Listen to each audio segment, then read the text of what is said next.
Welcome to Garage Engineer. I'm Dennis. Well, I'm back in the shop. I took a week off for spring break. We took the kids to do a little space exploration down at Huntsville, Alabama, and then we scooted on down South Georgia to a great place that's not very well known called Providence Canyon. It is great. It is like the Grand Canyon of Georgia. The history of it was that some farmers back in the late 1800s didn't do as good of a farming job as they should have, and it caused a lot of erosion.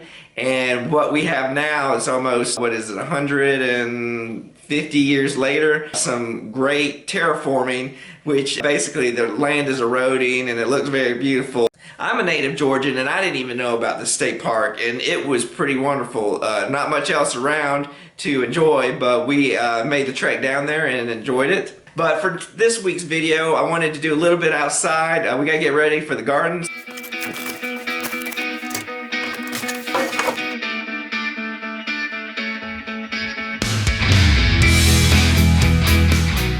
So a couple weeks ago I got bored and wanted to come check out the garden.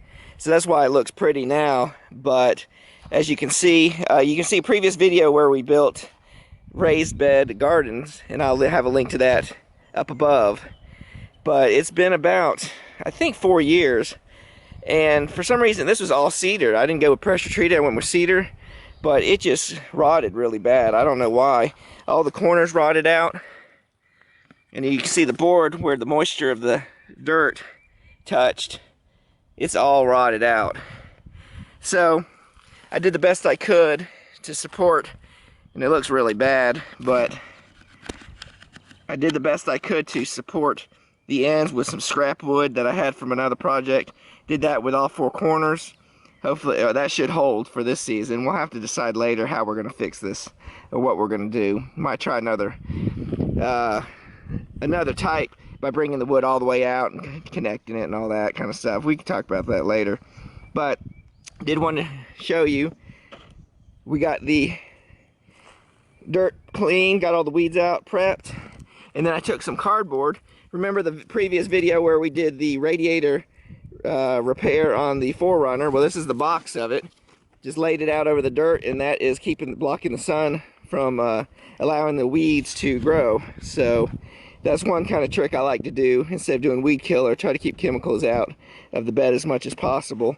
And that helps kind of get the bed ready for when we're starting to plant.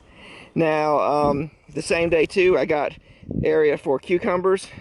And right now it's mid-April, so the temperatures range from about high 40s to, well, today it feels like almost high 60s, almost 70. And so the temperature gets a little too cold for everything else that I have ready to plant, but it's perfect for carrots. So we got carrots all along here. But usually, I know this is small, but I forget where I plant things. So we are going to work on a project today that will help me remember where I've planted which seeds. So let's get to, I'm going to water the carrots real quick while we're out here, and then we will work on today's project.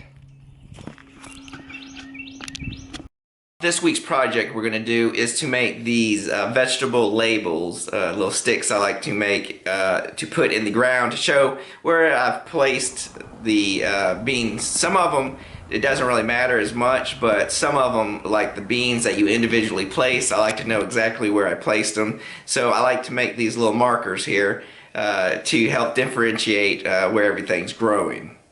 So to engrave the markers, we are going to use our Artur Laser Master Pro, and it is the 5.5 watt version diode laser, and it works good for engraving. And what we're going to do is put down this cardboard here as the and we're going to engrave the outlines of the markers so we know where to place them. The reason I like to use this is the USPS boxes that I get, the medium flat rate, and the reason I use this on this laser is because this is a corrugated cardboard, but it's very, very thin compared to, let's say, a normal cardboard box, which is probably twice as thick. So for this diode laser, it's a little bit easier to cut out the areas of where we're going to be placing the markers.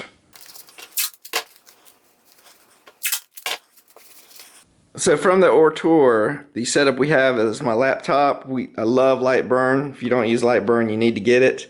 It's a great program. And what we have set up are 5 different markers, and each has a different vegetable on the marker. I created all this in Adobe Illustrator and then imported it in directly, which is great. You can just take the AI file and import it in, and it's very simple to use. So the first thing we're going to do in the cardboard is to cut out a template where we can place the markers in those spots so we can have a repeatable process to putting the popsicles down, and it holds it in there so it doesn't move around. That way they'll be in the right position to be lasered right in the center.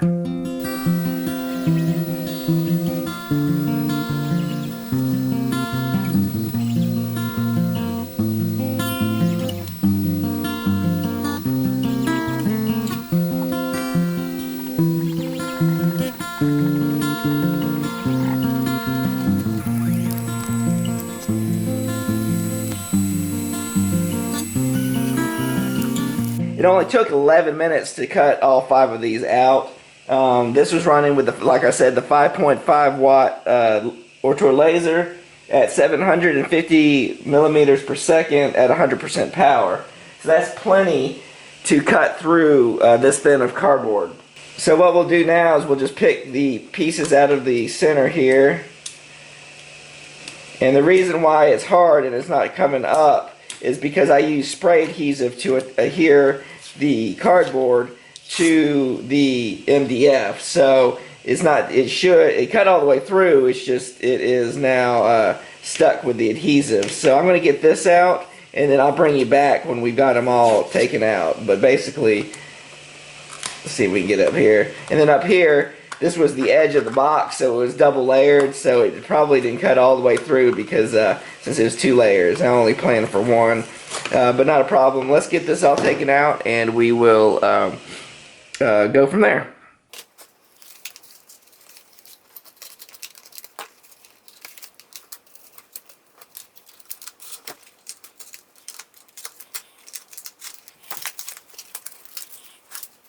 Now that we got all the pieces cut out, we did have an issue since this is double layered, it didn't cut all the way through. But really, if we have the registration of the bottoms right here, we should be fine. So now we'll place all the markers into our spot right here. As long as it's registered on the bottom right there, we should be all right. Now that we've got everything in place, we're going to start the engraving process. So we will watch this in sped up time and see how we do.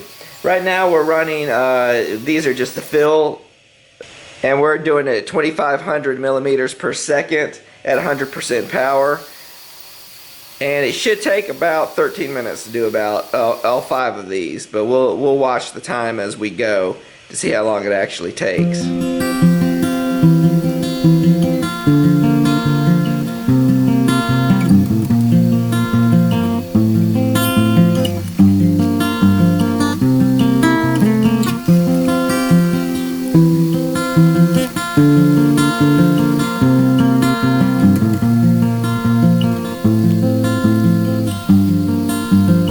So for the finished project, it turned out really good. Everything lined up just how we wanted it, and everything looks great.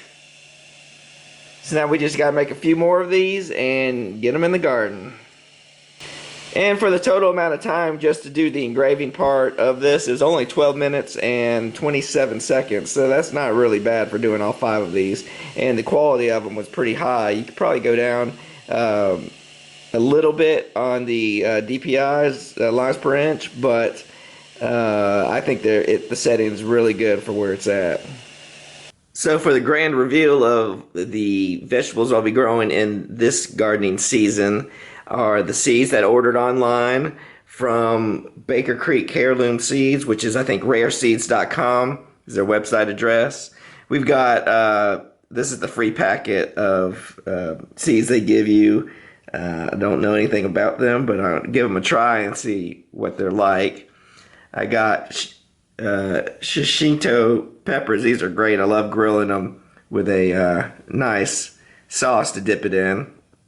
And the boys love soybeans, so we're definitely going to do soybeans this year. We got cucumbers, carrots, and the trusty tomato. So we'll see how things go. Hopefully things will get warmed up so I can plant everything else, because they require a little bit warmer temperatures. But other than that, we're ready to go for the growing season.